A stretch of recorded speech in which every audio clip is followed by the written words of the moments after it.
हूं मनीषा श्रीवास आपके साथ। फेस्टिवल सीजन के मद्देनजर कानून व्यवस्था को बनाए रखने के उद्देश्य से नागपुर शहर पुलिस द्वारा पश्चिम नागपुर में सीताबर्डे पुलिस स्टेशन और अंबाझरी पुलिस स्टेशन द्वारा ज्वाइंट रूट मार्च किया गया। रूट मार्च का नेतृत्व जोन 2 की डीसीपी विनीता साहू ने किया तथा अंबाझरी पुलिस स्टेशन से senior police inspector Ashok Bagul तथा सीताबर्डे पुलिस स्टेशन से senior police inspector Atul Sabnis route march में मौजूद रहे।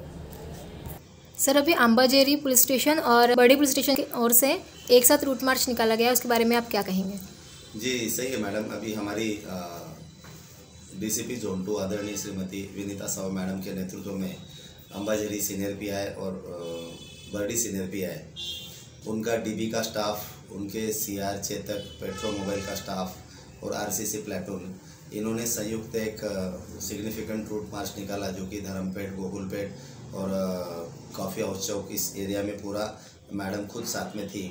उसका उद्देश्य ये था कि जो भी ट्रैफिक जाम होता है या दिवाली में जो डबल पार्किंग होती है जिससे रिलेटेड कुछ क्राइम हो सकता है, वो क्राइम टाले, लोगों को सुविधा भी हो खरीदने में और कुछ असुविधा बाकी लोगों को भी ना हो, इस उद्देश्य से रूट मार्च निकाला गया था, जिसमें कि हमने कंटिन्यूअस पब्लिक एड्रेस सिस्टम पे लोगों को अलग अलग सूचनाएं भी दी, जैसे कि आप कोविड के प्रोटोकॉल का पालन कीजिए, सोशल डिस्टेंसिंग का पालन कीजिए, मास्क लगाइए और महिलाओं और बाकी लोगों ने सब अपना मोबाइल, ज्वेलरी और बाकी सब ठीक ढंग से केयरफुली संभालना ज़रूरी है। छोटे बच्चों और सीनियर सिटीजन्स का क्या क्या केयर लेना ज़रूरी है, ये सब किया और मैडम ने आखिर में सबको दिवाली की शुभकामनाएं भी दी। पिछले हफ्ते में करीब के ज़िले में एक ज्वेलरी शॉप के ऊपर बड़ा ऑफेंस हुआ है, तो उसके उपलक्ष्य में हमारे सीपी आदरणीय श्री अमितेश कुमार सर ने सभी सीनियर मोस्ट ऑफिसर्स का मीटिंग लिया, उसमें एग्जॉस्टिव इंस्ट्रक्शन दी। उसके बाद सभी सीनियर मोस्ट ऑफिसर्स ने, डीसीपी ऑफिसर्स ने, ग्रेड ऑफिसर्स ने हमारा यानी थानेदार और एसीपी लेवल का मीटिंग लिया, जिसमें कि बहुत सारी एग्जॉस्टिव इंस्ट्रक्शन दी गई और उसके तहत हमने अंबाझरी और बर्डी और धंतोली के और जोन 2 के अंदर जितने भी jewellery shop owners, bank ATMs और अदर इस्टेब्लिशमेंट के जो लोग थे उनका एक कंबाइंड मीटिंग लिया, जिसमें कि ज्वेलरी शॉप की चोरी या डकैती या रॉबरी टालने के लिए क्या क्या करना जरूरी है वो जनरल इंस्ट्रक्शंस हमने उनको ओरली भी बताई। पहले उनके प्रॉब्लम्स हमने सुने, ओरली बताया, जिसमें कि उनको हमने सीसीटीवी फुटेज का एक पैरेलल बैकअप होना चाहिए, क्योंकि ऐसा देखा गया है कि बहुत सारे मामलों में चोर जब आते तो डीवीआर को पहले निकाल के लेके जाते हैं। सो जैसे आपने देखा होगा कुछ मुथूट फाइनेंस का गोल्ड का जो डकैती हुआ था उसमें पैरेलल कनेक्शन था, इसलिए police was able to detect the crime easily. तो वो पैरेलल कनेक्शन होना ज़रूरी है, आसपास लाइट अरेंजमेंट सही ढंग से होना ज़रूरी है। जो अंदर लोग काम करते ज्वेलरी शॉप में, भले वो कितने ही सालों से क्यों ना हो, कितने ईमानदार आपके हिसाब से क्यों ना हो, we trust all this things, but it is mandatory to check their role character verification, criminal antecedents उनका चेक करना जरूरी है। अगर कोई सस्पिशियस व्यक्ति दुकान में आता है तो एक कोडवर्ड जैसा इस्तेमाल करके they can alert all the staff, और जो उनका सीसीटीवी मॉनिटरिंग रूम है वहाँ पे किस ढंग से मॉनिटरिंग करना जरूरी है, कोई भी सस्पिशियस एक्टिविटी को कैसे मार्क करना जरूरी है, ये सब इंस्ट्रक्शंस हमने दी है। उसके बाद बैंक और एटीएम की भी कुछ घटनाएं हुई है, तो सभी ब्रांच मैनेजर, सभी शाखाओं के इम्पोर्टेंट ब्रांच मैनेजर्स बुलाए गए थे। उसमें हमने खुद मैडम के नेतृत्व में साइबर क्राइम जो कि होता है बड़े पैमाने पे, जैसे ऑनलाइन फ्रॉड्स होते हैं, उसमें बैंक्स का आरबीआई के डायरेक्शंस के मुताबिक बैंक्स का क्या रोल है, minimum liability of the banks, maximum liability of the banks, minimum liability of the customers, maximum liability of customers, इसके ऊपर हमने डिटेल में उनको समझाया कि जिसमें कार्ड क्लोनिंग या सिम क्लोनिंग या ऐसा कुछ बात होती है जिससे कि ग्राहक की कोई भी गलती नहीं है फिर भी उसका पैसा अगर अकाउंट से गया है, तो in that event what is the liability of the banks, ये सब हमने समझाया। उनका जो बैंक्स का साइबर सेल होता है जो कि पैरेलल इन्वेस्टिगेशन करता है in order to fix the responsibility and liability, उसमें और हमारे में कैसे कोऑर्डिनेशन हो सकता है, इसके ऊपर भी चर्चा हुआ। उसके बाद हमारा जो हेवी फुटफॉल का एरिया है, हमारे सीपी आदरणीय श्री अमितेश कुमार सर और हमारे senior most officers Reddy sir, Phulari sir, हमारे सभी ऑफिसर्स और सभी डीसीपीज खुद रास्ते पे आके फुट पेट्रोलिंग और पेट्रोलिंग करते हैं, जिसमें कि पूरे शहर में विजिबल पुलिसिंग हो, पुलिस का प्रेजेंस हो, एरिया डोमिनेंस हो in order to deter the criminals, ये सभी बातें की जाती है। और जो हेवी फुटबॉल के एरिया होते हैं उसमें पिक पॉकेटिंग, चेन स्नैचिंग या मोबाइल स्नैचिंग नहीं होना चाहिए, इसके लिए हम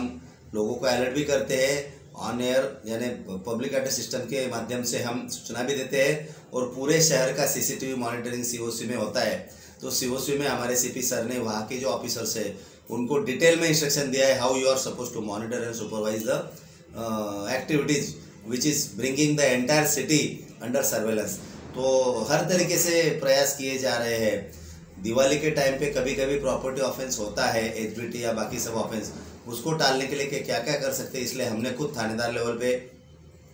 निर्जन एरिया यानी डेजर्टेड एरियाज, हेवी फुटफॉल वाला एरिया, अच्छा एरिया, इसमें जा के लोगों की मीटिंग लेके उनको समझाया है कि आप जहाँ तक हो सके घर को ताला लगा के मत जाइए, क्योंकि most of the offences it's observe that the HBTs are committed in the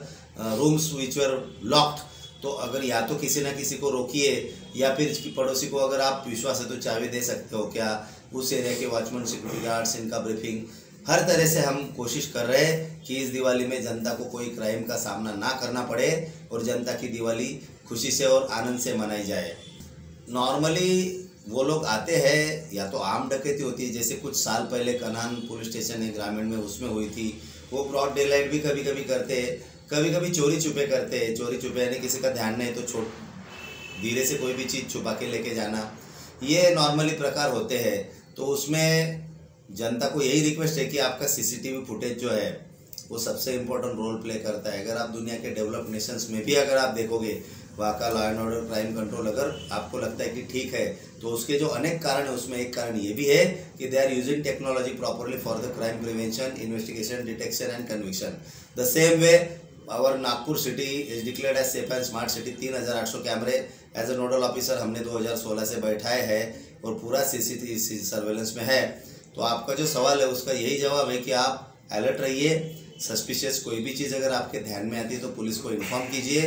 और बाकी जो भी केयर हम कर सकते हैं वो सब लीजिए ताकि हम क्राइम से बचे रहें। और सर बहुत से अभी ऑफर के नाम पर ऑनलाइन फ्रॉड हो रहा है, उस पर आप क्या कहना चाहेंगे? ऑनलाइन फ्रॉड के बारे में मैडम आपने सही बोला, ये एक बहुत सीरियस साइबर क्राइम है। उसमें आप कोई भी password, pin number, CVV, OTP या खुद का अकाउंट नंबर किसी भी हालत में किसी को शेयर नहीं करना है, या फिर ऐसी कोई भी जानकारी जो कि कॉन्फिडेंशियल हो, गुप्त हो, सीक्रेट हो, आपकी खुद की प्रॉपर्टी हो, उसको आप जनता को शेयर नहीं करना है। इसलिए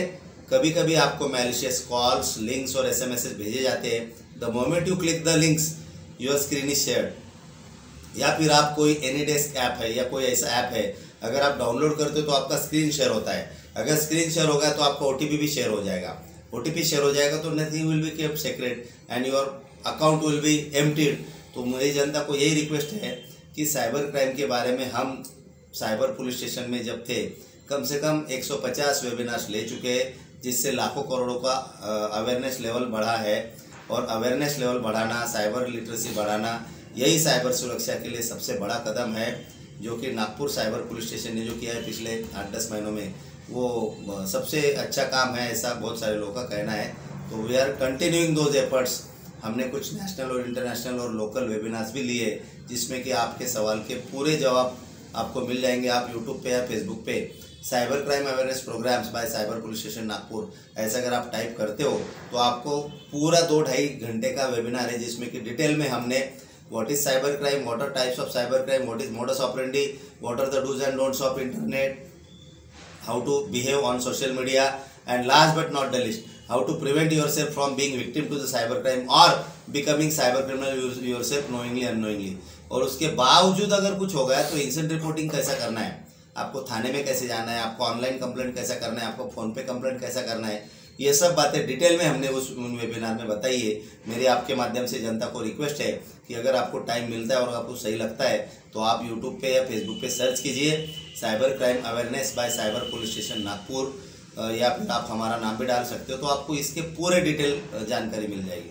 दीपावली के उपलक्ष्य में हमारी तरफ से, नागपुर की पुलिस की तरफ से सभी जनता को हार्दिक बधाई और शुभकामनाएं। सेफ रहिए। पटाखों के बारे में ऑनरेबल सुप्रीम कोर्ट का जो डिसीजन है उसका सही ढंग से पालन कीजिए। कोई भी पटाखा 10 बजे के बाद नहीं फूटेगा। फायर क्रैकर सिर्फ मॉडिफाइड या ग्रीन क्रैकर्स ही होना चाहिए, बाकी क्रैकर्स को परमिशन नहीं है। जनता को मेरा रिक्वेस्ट है कि हमारे जो साइलेंट जोन, कमर्शियल जोन या इंडस्ट्रियल जोन या 4 जोन में जो विभागनी की गई उसमें जो साउंड पोल्यूशन के लेवल है उसका प्लीज़ आप पालन कीजिए, वरना महाराष्ट्र पोल्यूशन कंट्रोल बोर्ड के ऑफिसर्स और पुलिस मिलके इसमें बहुत सारा हमारे सीनियर ऑफिसर्स के मार्गदर्शन में हमने टीम्स फॉर्म की है, जो कि जगह जगह जाके अगर कोई वायलेशन करता है तो उसके खिलाफ कार्रवाई की जाएगी। तो मेरी जनता को रिक्वेस्ट है कि आपके आनंद और उत्साह के खिलाफ पुलिस या और कोई एडमिनिस्ट्रेटिव ऑफिसर नहीं है, बशर्ते कि आप कानून का पालन कीजिए, कोई भी नियम और कंडीशन का उल्लंघन ना कीजिए। फिर से एक बार आपको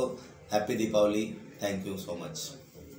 ऐसी ताज़ा खबरों की अपडेट के लिए आप देखते रहिए री इंडिया न्यूज़ और हमारे चैनल को लाइक करें, ज़्यादा से ज़्यादा शेयर करें और सब्सक्राइब करें।